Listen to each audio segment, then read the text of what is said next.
Hello. My name is Justina Grotto. If you don't already know my name, I'm Justina Grotto, Justina Marie Grotto.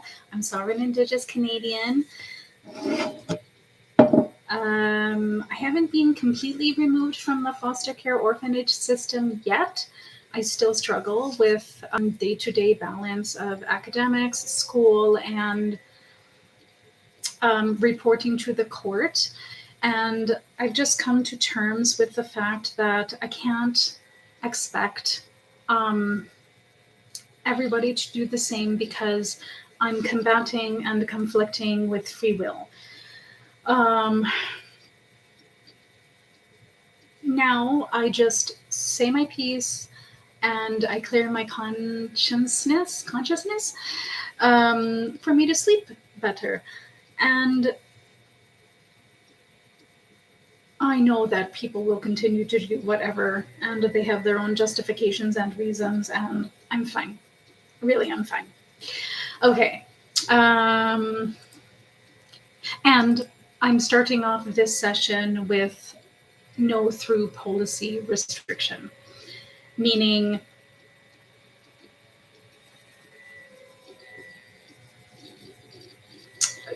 text messages and random calls will be deleted, and I will act as if they never happened.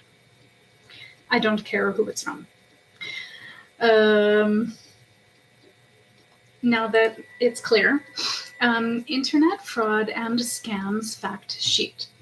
Scams and frauds can happen anywhere and anyone can be a victim. It's important to understand how they work so that you can protect your hard-earned money. More than a year ago, the TD Bank caught a fraudulent activity of a John in Toronto and withheld $600. I had to wait a week, 2 weeks for them to deposit it into the bank. And ever since then, I feel foolish about approaching anybody with regards to finance.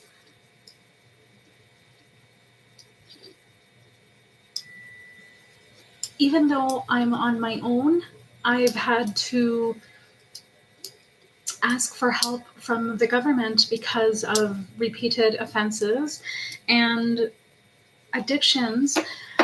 And the problem is that the addictions are related to my children. And I don't have custody of my children, but having burdens of family members, for me, in my eyes and through my eyes, it's the same as having addictions.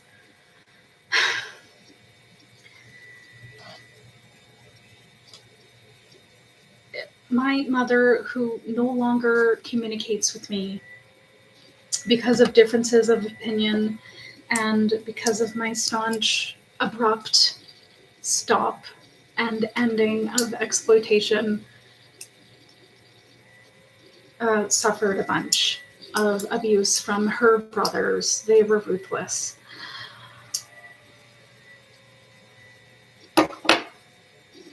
And it wasn't just about the disability, it was about the mentality, it was about ego, it was about, the secretness of, of groups and like clubs and members and stuff. But, I know that this generation is slowly dying out and will be replaced with the next generation of honest people who care more about humanitarian action and do try to correct and rehabilitate criminal behavior. Okay, identity theft. Identity theft refers to the use of someone else's personal information, name, mother's maiden name, social insurance number to commit crimes, RCMP internet theft.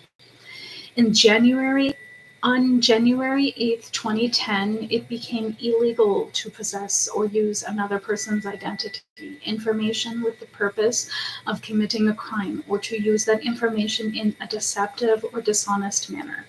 Example, me and my spouse were married at one point. We birthed children and then we became divorced. And his name is the emergency contact. I have no other family in the city because I've removed myself, or essentially black sheeped myself out of the will because of discrepancies about lifestyle. I revoked the wish or chopped off or rejected any association because of the concerns of immigration and because of the concerns of terrorism and because of the concerns of undue hardship and exploitation of my actual body.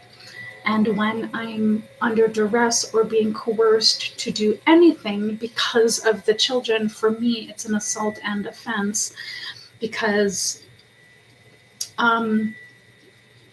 I wasn't completely consciously aware of the repercussions and the consequences of having offspring. And I'm allowed, as an atheist adult, I'm allowed to say, you know what? Okay, you're welcome. You have a body. I gave birth to you, but this is a zero consequence situation because I've been drained and abused. And for me to have to contact the dissolved, annulled, fraudulent brotherhood means I have to remove myself from any association, including gambling, including scamming, including spy botting, including harassment, including texting and anything inadmissible to court. I've made the proper requests and I've done the channels and everything, but this is my limit. I deal with adults. And any minor under the age of 16 gets dropped off outside in a different separate building.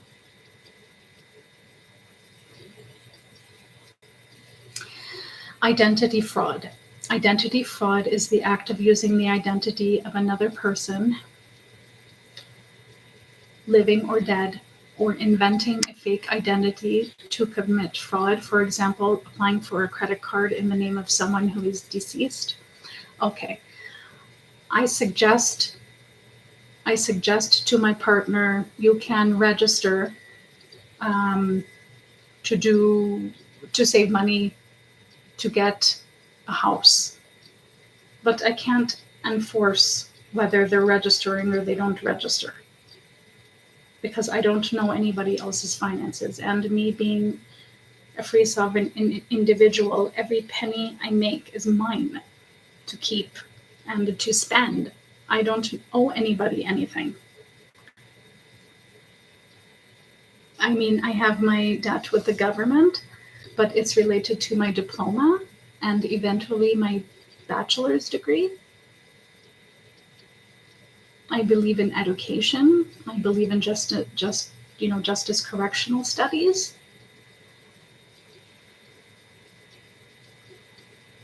But anything about my body is no.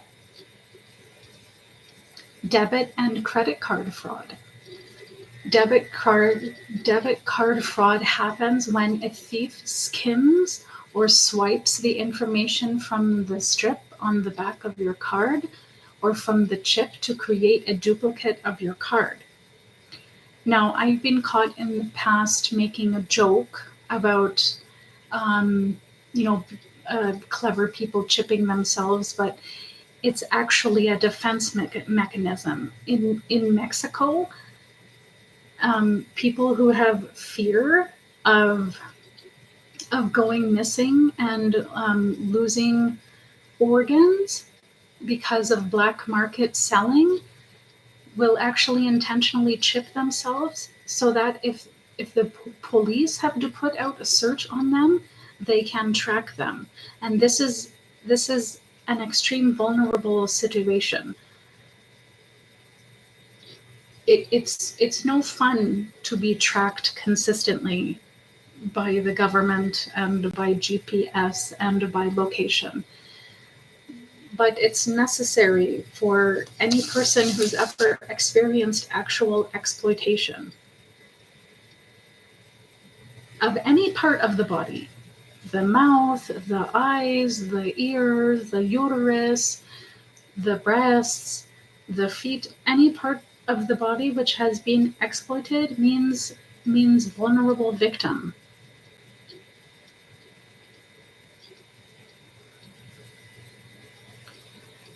In some case, the machines that read your bank card information can also capture your PIN. Credit card fraud can happen several ways as well, including being skimmed. Your card could be lost or stolen and used to purchase goods and services. A criminal could obtain your card data and use this information to manufacture a counterfeit card, or the data could be used to make telephone or internet purchases, also referred to as card not present fraud. Phishing. Phishing is a term used for emails, text messages, and websites that are fabricated by criminals to look like they come from a trusted source. They are used to collect personal, financial, and sensitive information. It's also known as brand spoofing. The content of a phishing email or text message is intended to trigger a quick reaction from you. It can use upsetting or exciting information, demand an urgent response, or employ false information or statement. Phishing messages are normally not personalized. Typically, phishing messages will ask you to update, validate, or confirm your account information. They might even ask you to make a phone call. Watch out for these catchphrases. Email money transfer alert. Please verify this payment information below. It has come to our attention that your online banking profile needs to be updated as part of our continuous effort to protect your account and reduce instances of fraud. Dear online account holder, access to your account is currently unavailable.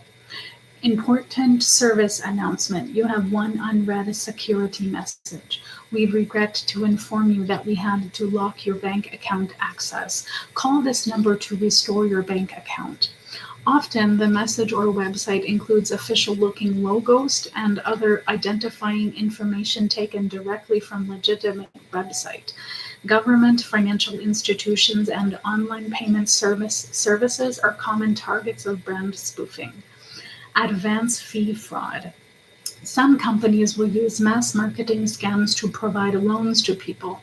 They often target people who have bad credit rating and wouldn't qualify for a loan elsewhere, using phrases such as have a bad credit history or don't have credit rating. Once a user is hooked, they will initiate the fraud process by requesting a lump sum of money upfront in order to secure the loan. Once they receive your money, they often disappear. Prize pitch lottery.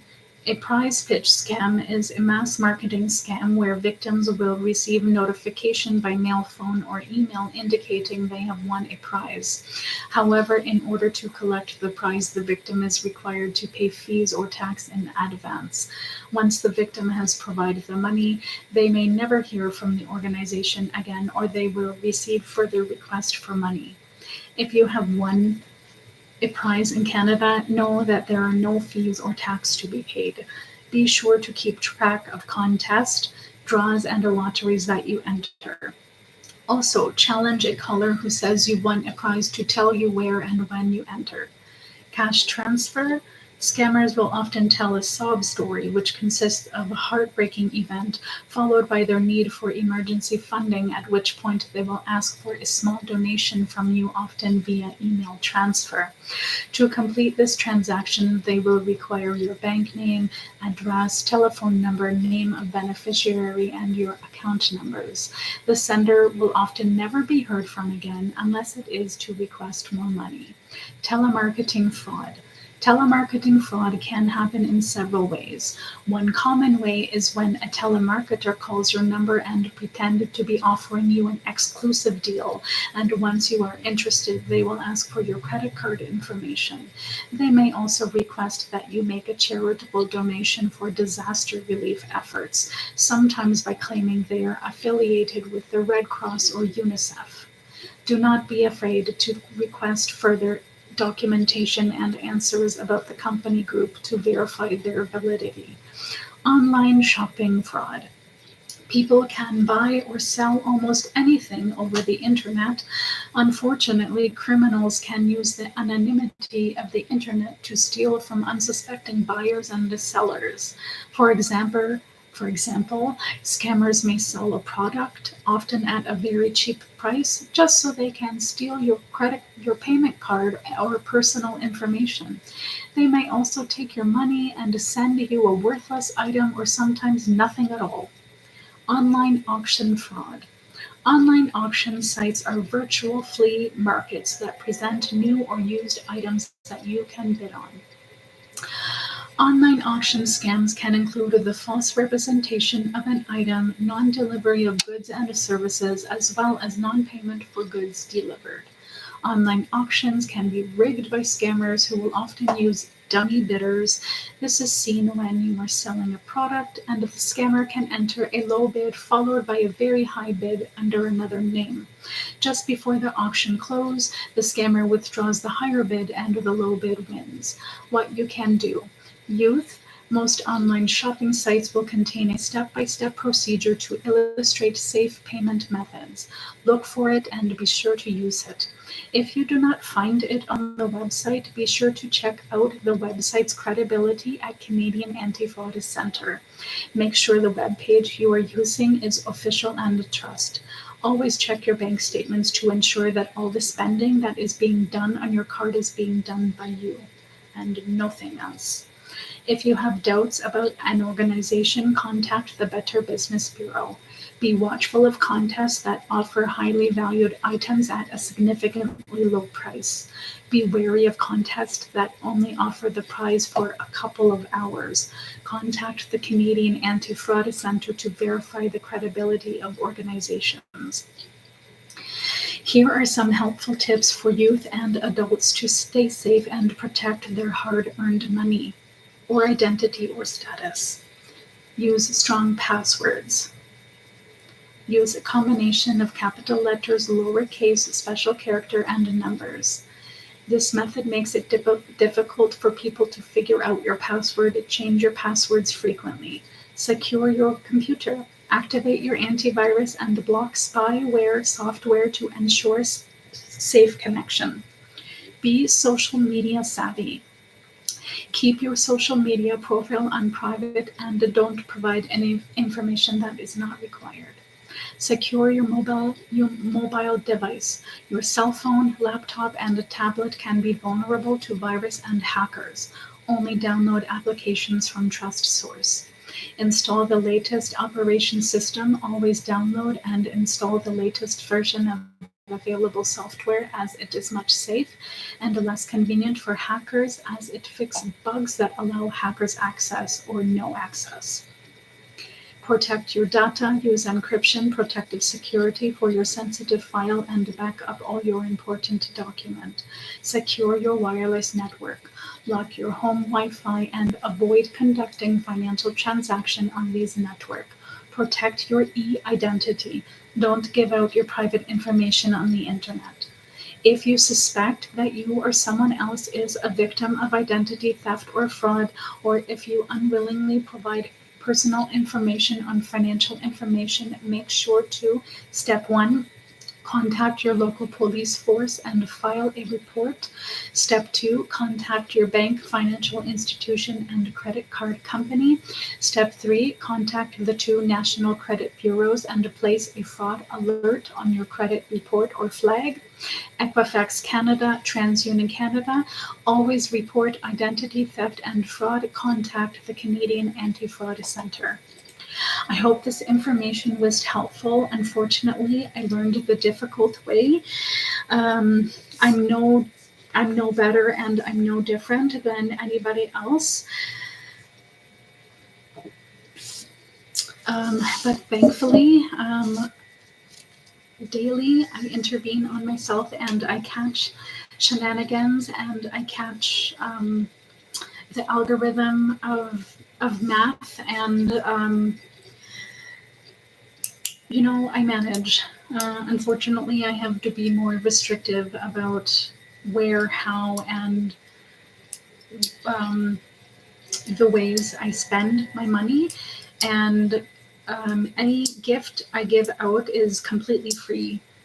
I'm detached to the outcome.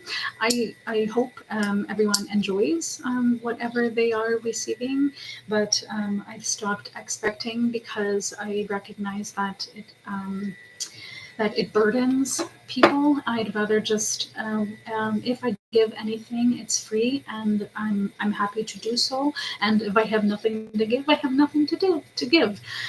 Okay, so I send everybody off with a hug and a wave and a no screen for tomorrow.